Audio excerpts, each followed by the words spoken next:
नमस्कार दोस्तों 2 दिन पहले एक बहुत दुखद खबर सामने आई थी। आई डोंट नो आप में से कितने लोगों को पता है, पर दिल्ली के करोल बाग में विशाल मेगा मार्ट जो है, आप सब जानते होंगे, वहां पर आग लग गई। एंड आई एम श्योर कि जो यूपीएससी के एस्पिरेंट्स हैं उनको तो पता ही होगा, क्योंकि 2 लोगों की इसमें मृत्यु हुई है, जिसमें एक यूपीएससी का एस्पिरेंट भी था। या आप देख सकते हो यहां पर खबर, ब्रदर प्लीज सेव मी।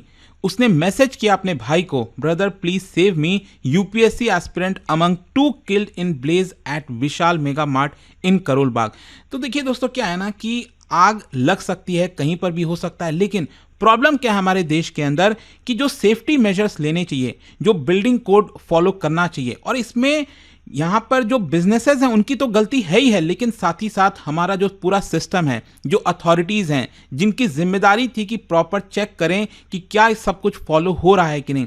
और अक्सर ये देखने को मिलता है कि यहाँ पर अचानक से खबर आती है, अथॉरिटीज़ कुछ एक्शन ले लेंगी कुछ दुकानों के ऊपर, फिर वही चीज़ रिपीट होगा कुछ समय के बाद।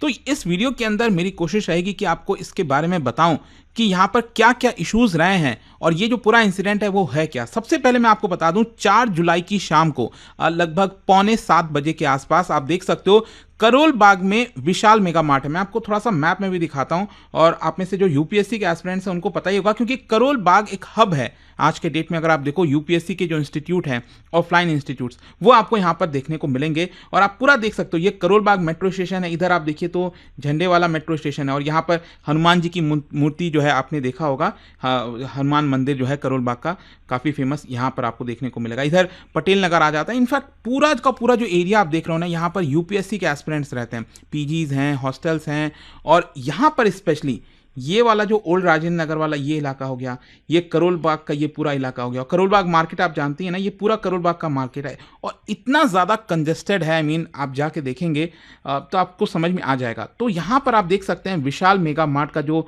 शॉप है, जो बिल्डिंग थी, वो देखने को मिल रही थी, और यहीं पर ये पूरा इंसिडेंट हुआ है। और इसके इर्द गिर्द आसपास बहुत सारे जो यूपीएससी के इंस्टीट्यूट हैं वो भी आपको देखने को मिलते हैं।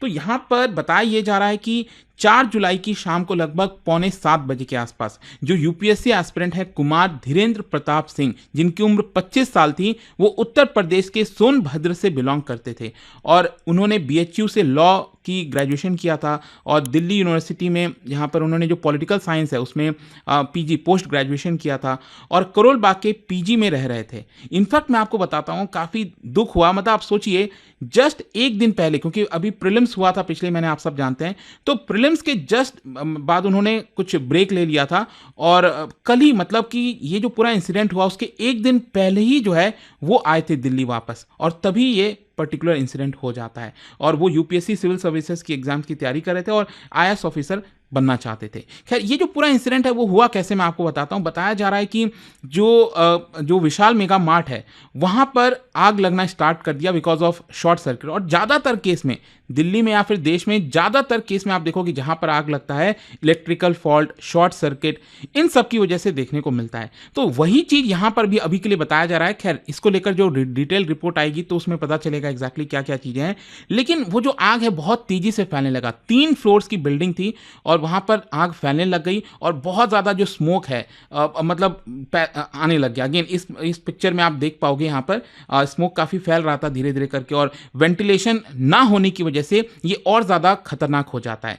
तो बताया ये जा रहा था कि जो धीरेन्द्र सिंह है वो एक्चुअली 6:30 बजे ही, जस्ट 15 मिनट पहले शॉपिंग कॉम्प्लेक्स के अंदर घुसे थे, और जब आग लगना स्टार्ट हुआ ना, तो यहाँ पर क्या किया गया, जो पावर की सप्लाई है उसको कट कर दिया गया, और जिस समय पावर की सप्लाई कट होती है वो उसी वक्त लिफ्ट में थे, और बताया जाता है कि मिड फ्लोर में वो जो है स्टक हो जाते हैं आउटेज की वजह से, पावर कट होने की वजह से लिफ्ट ऑब्वियस सी बात है काम नहीं करती है। और देखिए, अक्सर इसीलिए कहा जाता है कि यहाँ पर जब भी आग लगे आपको लिफ्ट नहीं यूज़ करना है, लेकिन यहाँ उनको थोड़ी पता था कि ऐसा कुछ हो जाएगा। और देखिए, इंपॉर्टेंट चीज़ क्या है कि अगर मान लो सपोज अलार्म, जो फायर अलार्म होता है, अगर वो प्रॉपरली रहता उस बिल्डिंग के अंदर, तो कहीं पर भी स्मोक वगैरह होता तो तुरंत फायर अलार्म बच जाता। एंड आई एम श्योर कि एज अ यूपीएससी एस्पिरेंट वो इस चीज़ को समझते होंगे, और कोई भी लिफ्ट जो है इस्तेमाल नहीं करना चाहिए, तो वो नहीं करते उस केस में। तो आप समझ रहे हो यहाँ पर कितनी बड़ी प्रॉब्लम है। खैर, मैं इसको लेकर डिस्कशन करूंगा आगे, लेकिन बताया जा रहा है कि अल्टीमेटली मिड फ्लोर में जो है लिफ्ट स्टक हो जाती है, और कहीं ना कहीं चोकिंग की वजह से, हैवी स्मोक की वजह से, ऑक्सीजन ना होने की वजह से यहाँ पर उनकी मृत्यु हो गई। इनफैक्ट यहाँ पर उन्होंने अपने फैमिली से भी कांटेक्ट करने की कोशिश की। उनके जो ब्रदर हैं, आप देख सकते हो अभिजीत प्रताप सिंह, उनको फोन कॉल किया, व्हाट्सएप मैसेज। अब क्या होता है ना, मैंने देखा है कई बार कि लिफ्ट के अंदर से सिग्नल भी प्रॉपर नहीं मिल पाता है, लेकिन स्टिल 6:51 पर उन्होंने अपने भैया को मैसेज किया और देखिए उन्होंने लिखा, भैया मैं लिफ्ट में फंस गया हूं, सांस नहीं ले पा रहा हूं, प्लीज सेव मी। ये आप देख सकते हो स्क्रीनशॉट, काफी दुखद है। भैया आवाज नहीं आ रहा है, भैया हम लिफ्ट में फंस गए हैं करोल बाग मेगा मार्ट और सांस फूल रहा है, कुछ करो। मतलब इमरजेंसी में उन्होंने कैसे जैसे जो है यहाँ पर मैसेज किया और उनके जो ब्रदर हैं इमीडिएटली करोल बाग में वहाँ पर रश किए गए और जो अथॉरिटीज़ हैं इन्फॉर्म किया गया, अर्जेंट एक्शन के लिए प्लीड किया गया। लेकिन जो धीरेन्द्र प्रताप सिंह जी हैं, कुछ ही वक्त बाद बताया जाता है बिकॉज ऑफ सफोकेशन, अनकॉन्शियसनेस की वजह से उनकी मृत्यु हो गई होगी। इनफैक्ट उनके जो ब्रदर हैं उनका भी यहाँ पर यही कहना था कि मुझे 6:51 पर मैसेज आता है। इनफैक्ट उन्होंने ये कहा कि जो विशाल मेगा मार्ट है उसमें वो उनके जो भाई हैं धीरेन्द्र प्रताप सिंह, वो कभी जाते भी नहीं थे, तो पता भी नहीं चलता। वो तो क्या हुआ कि उन्होंने मैसेज कर दिया कि मैं इस बिल्डिंग में हूं। अदरवाइज आप सोच के देखो, ये इंसिडेंट हो जाता और पता भी नहीं चलता कि वो गए कहां एग्जैक्टली। ठीक है, तो ये आपको देखने को मिलेगा। खैर, यहाँ पर रेस्क्यू करने की काफ़ी कोशिश भी की गई। बहुत सारे जो फायर टेंडर्स हैं, इनफैक्ट जो 90 फायर पर्सनल है वो वहाँ पर तुरंत भेजा गया और इमीडिएट बेसिस पर तुरंत जो है आग बुझाने की कोशिश की गई। लेकिन जो धीरेन्द्र प्रताप सिंह की जो बॉडी है ना, आप सोच के देखो, करीब 7 बजे के पहले आग लगी थी, मतलब 8 घंटे के बाद, मतलब सुबह के 2:30-3 बजे जो है धीरेन्द्र प्रताप सिंह की बॉडी जो है रिकवर की जाती है लिफ्ट से। एंड कॉज ऑफ डेथ वही था, एस्फिक्सिएशन, बेसिकली स्मोक इनहेलेशन की वजह से जो सफोकेशन होता है उसको हम कहते हैं। और यहाँ पर ऐसा नहीं है, एक तो उनकी मृत्यु हो गई, दूसरा अगर आप देखोगे तो एक और पर्सन है, 30 साल की उम्र है, पवन गौतम, लैब टेक्नीशियन है करोल बाग में ही, और वो भी सेकंड फ्लोर पर जो है फंस जाते हैं फायर जब ब्रेकआउट होता है और अगेन ऑन द स्पॉट मृत्यु होती है बिकॉज ऑफ बर्न। बहुत ज़्यादा बर्न हो जाता है, सफोकेशन होता है। और इसके अलावा बताया जा रहा है कि 7 और लोग यहाँ पर इंजर्ड हुए हैं। तो टोटल जो है 2 लोगों की मृत्यु हुई, 7 लोग इंजर्ड हुए और जो इंजर्ड हुए थे ना उनको तुरंत लैडर से, सीढ़ी से जो है वहां से निकाला गया, अदरवाइज और ज्यादा ये संख्या बढ़ सकती थी मृतकों की। खैर, यहां पर मैं आपको बता दूं क्रिमिनल नेग्लिजेंस क्या है वो समझने की जरूरत है। सबसे पहला तो यहां पर बताया जा रहा है कि फायर सेफ्टी जो नो ऑब्जेक्शन सर्टिफिकेट होता है वो नहीं था। No valid fire safety no objection certificate, ये था ही नहीं उनके पास। इमरजेंसी एग्जिट साइनेज जो है वो वहां पर नहीं था। इसके अलावा फायर अलार्म, अगेन ये बहुत इंपॉर्टेंट था, काश ये उस बिल्डिंग में प्रॉपरली होता, प्रॉपरली वर्क कर रहा होता तो शायद ये मृत्यु जो हम संख्या देख रहे हैं 2 लोगों की, वो शायद बच सकती थी। क्योंकि कहीं पर भी अगर थोड़ा भी स्मोक उठता है तो तुरंत पता चल जाता है, लोग तुरंत बाहर आ सकते थे। वो धीरेन्द्र प्रताप सिंह जो है लिफ्ट में नहीं चढ़े होते। जस्ट आप सोचिए ना, कुछ ही मतलब इंस्टीट्यूशन की जो कितनी बड़ी गलती है यहाँ पर। स्प्रिंकलर्स भी नहीं था, फायर एक्सटिंग्विशर्स भी मौजूद नहीं था, ऐसा बताया जा रहा है। और गवर्नमेंट का रिस्पॉन्स क्या है, जो दिल्ली फायर डिपार्टमेंट है उन्होंने कंफर्म किया है कि no fire clearance was obtained by Vishal mega Mart. और विशाल मेगा मार्ट ने तो क्या है कि अपॉलॉजी, मतलब एक प्रकार से स्टेटमेंट जारी कर दिया और कहा है कि काफ़ी दुखद है, हम पुलिस का जो इन्वेस्टिगेशन है उसमें सहयोग कर रहे हैं। और यहाँ पर एफआईआर भी दर्ज कराया गया है, मल्टीपल सेक्शंस लगाए गए हैं, सेक्शन 304A, 285, अगेन जो कॉज ऑफ नेग्लिजेंस की वजह से जो मृत्यु होती है उसमें ये सेक्शंस लगाए जाते हैं। और पुलिस यहाँ पर इन्वेस्टिगेट कर रही है कि जो बिल्डिंग ओनर का रोल है, मॉल मैनेजर हो गया, सेफ्टी ऑफिसर का जो रोल है उसको यहाँ पर देखा जा रहा है। और इसको लेकर फैमिली, अगेन सोचिए क्या हाल हो रहा होगा फैमिली का। जो धीरेन्द्र प्रताप सिंह की फैमिली है उन्होंने साफ साफ कहा है कि ये क्लियर कट मॉल एडमिनिस्ट्रेशन की तो गलती है ही है, जो बिजनेस ओनर है, बिजनेसेस हैं, उनकी तो गलती है ही है, लेकिन साथ ही साथ जो हमारी इंस्टीट्यूशन है, इनफैक्ट फैमिली का तो ये भी कहना था कि रेस्क्यू ऑपरेशन में शायद देरी हुई और अगर थोड़ा सा जल्दी वर्क किया जाता तो उनकी शायद जान बच सकती थी। पब्लिक का भी काफ़ी भयानक रिएक्शन आ रहा है सोशल मीडिया वगैरह से, अगर आप देखोगे तो यहाँ पर बार बार यही कहा जा रहा है कि मॉल ओनर को अकाउंटेबिलिटी होनी चाहिए, स्ट्रिक्ट फायर सेफ्टी एनफोर्समेंट होना चाहिए, कंपनसेशन देना चाहिए फैमिलीज को। कंपनसेशन के साथ साथ धीरेन्द्र के जो यंगर ब्रदर हैं उनको गवर्नमेंट जॉब मिलना चाहिए और विशाल मेगा मार्ट का जो लाइसेंस है कैंसिल करना चाहिए, ऐसा यहाँ पर डिमांड आ रहा है सोशल मीडिया से लेकर। जो प्रोटेस्ट भी कर रहे हैं, इनफैक्ट यूपीएससी की जो एस्पिरेंट्स हैं उन्होंने इसको लेकर प्रोटेस्ट भी किया ग्रुप्स में। खैर, यहां पर सिस्टमिक इश्यूज क्या है वो समझिए। दिल्ली के अंदर अगर आप देखोगे तो 1,500 से ज्यादा कमर्शियल बिल्डिंग्स ऐसी हैं जो बिना फायर एनओसी के काम कर रही हैं। और आप समझिए ये फायर एनओसी ये बहुत बेसिक चीज होता है किसी भी बिल्डिंग में ऑब्टेन करने के लिए, इसके बिना तो ऑपरेट करने ही नहीं देना चाहिए, जान का सवाल होता है।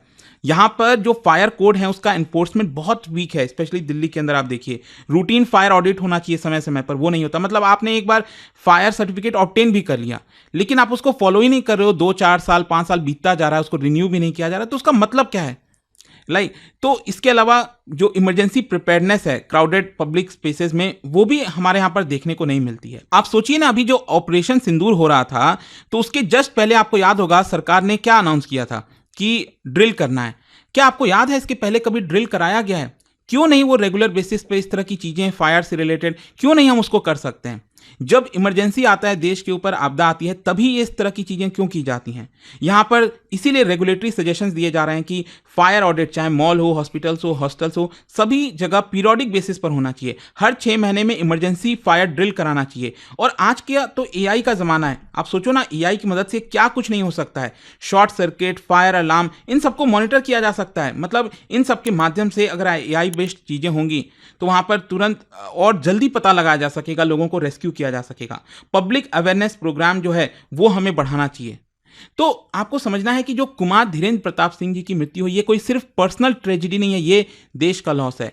एक युवा व्यक्ति जो कि मॉडेस्ट बैकग्राउंड से बिलोंग करता था, आईएएस ऑफिसर बनना चाहता था, देश को सर्व करना चाहता, इंस्टीट्यूशनल अपैथी की वजह से उसकी मृत्यु हो जाती है। उनका जो लास्ट वर्ड है ना, प्लीड कर रहे हैं, बचा लो, ये हॉन्ट करेगा, आप सोचिए, हमेशा के लिए। और ये सरकार को काफ़ी सीरियस लेना पड़ेगा। आप देखते हैं क्या करती है सरकार इसको लेकर। क्या ये वही चीज़ होगा ज़्यादातर केस में? आप समझिए इसको लेकर आसपास के 2-4 बिल्डिंग्स हैं, उनको नोटिसेज जारी कर दी जाएंगी, लेकिन जो स्ट्रिक्ट एक्शन लेना चाहिए वो बहुत इंपॉर्टेंट है। देखो, एक बार के लिए प्रॉब्लम्स आएंगी, सरकार कई बार बहुत स्ट्रिक्ट एक्शन लेती भी है तो रिपरकशन भी आता है, लोग नहीं करना चाहते। इंडिया में ये प्रॉब्लम है, लेकिन ये सब इश्यूज होंगे। लेकिन सरकार होती किस लिए है? आपको ये सारी चीज़ें इंप्लीमेंट करनी होती है। अल्टीमेटली आप आईएएस ऑफिसर बनते हो तो किस लिए होते हो? ये सारी चीज़ों को इंप्लीमेंट करने के लिए। खैर, जो भी है, जाने से पहले आप सबके लिए क्वेश्चन ये है कि नेशनल लेवल पर यहां पर इनमें से कौन सा एक्ट ऐसा है जो फायर प्रिवेंशन और फायर फाइटिंग सर्विसेज को गवर्न करता है? इनमें से कौन सा एक्ट है, ये आपको बताना है। और उसका राइट आंसर आप सब जानते हैं,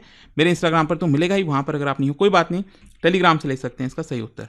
डियर एस्पिरेंट्स, स्टडी आईक्यू का P2I फाउंडेशन प्रतिज्ञा बैच एक नए फ्रेश बैच के साथ लाइव हो चुका है। बैच स्टार्ट हो रहा है 7 जुलाई को शाम 6 बजे। अब आईएएस की तैयारी बनेगी और भी आसान, प्रॉपर क्लैरिटी, एक्सपर्ट गाइडेंस और इंडिया के टॉप यूपीएससी एजुकेटर्स के साथ।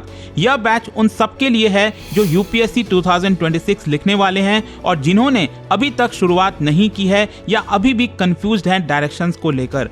1000+ आवर्स की live classes full structured road map के साथ, 1-on-1 पर्सनल मेंटरशिप, हर स्टूडेंट को मिलेगा personalised guidance, hand written notes, smart और क्विक रिवीजन के लिए, PRP MRP residential programmes, prelims और मेंस के कंप्लीट सपोर्ट के लिए। और यह सबके साथ मिलता है कमिटमेंट का फुल रिटर्न। प्रीलिम्स क्लियर करो, फुल रिफंड पाओ, हर मंथ के टॉपर्स को 11,000 रुपीज तक के कैश रिवॉर्ड्स। लेकिन दोस्तों, बैच स्टार्ट होने में अब सिर्फ कुछ ही दिन बचे हैं, तो डिसीजन अभी लेना जरूरी है। अभी डाउनलोड करो स्टडी आईक्यू ऐप या विजिट करो वेबसाइट, सर्च करो P2I फाउंडेशन प्रतिज्ञा बैच, सेलेक्ट करो टारगेट ईयर 2026, क्लिक करो बाय नाउ और अप्लाई करो code Ankit live ANKITLIVE for maximum discount.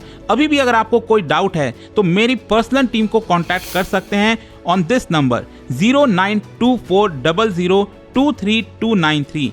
यह सिर्फ एक कोर्स नहीं, यह है आपके आईएएस ड्रीम का असली launch pad. Start your UPSC journey strong, smart and unstoppable.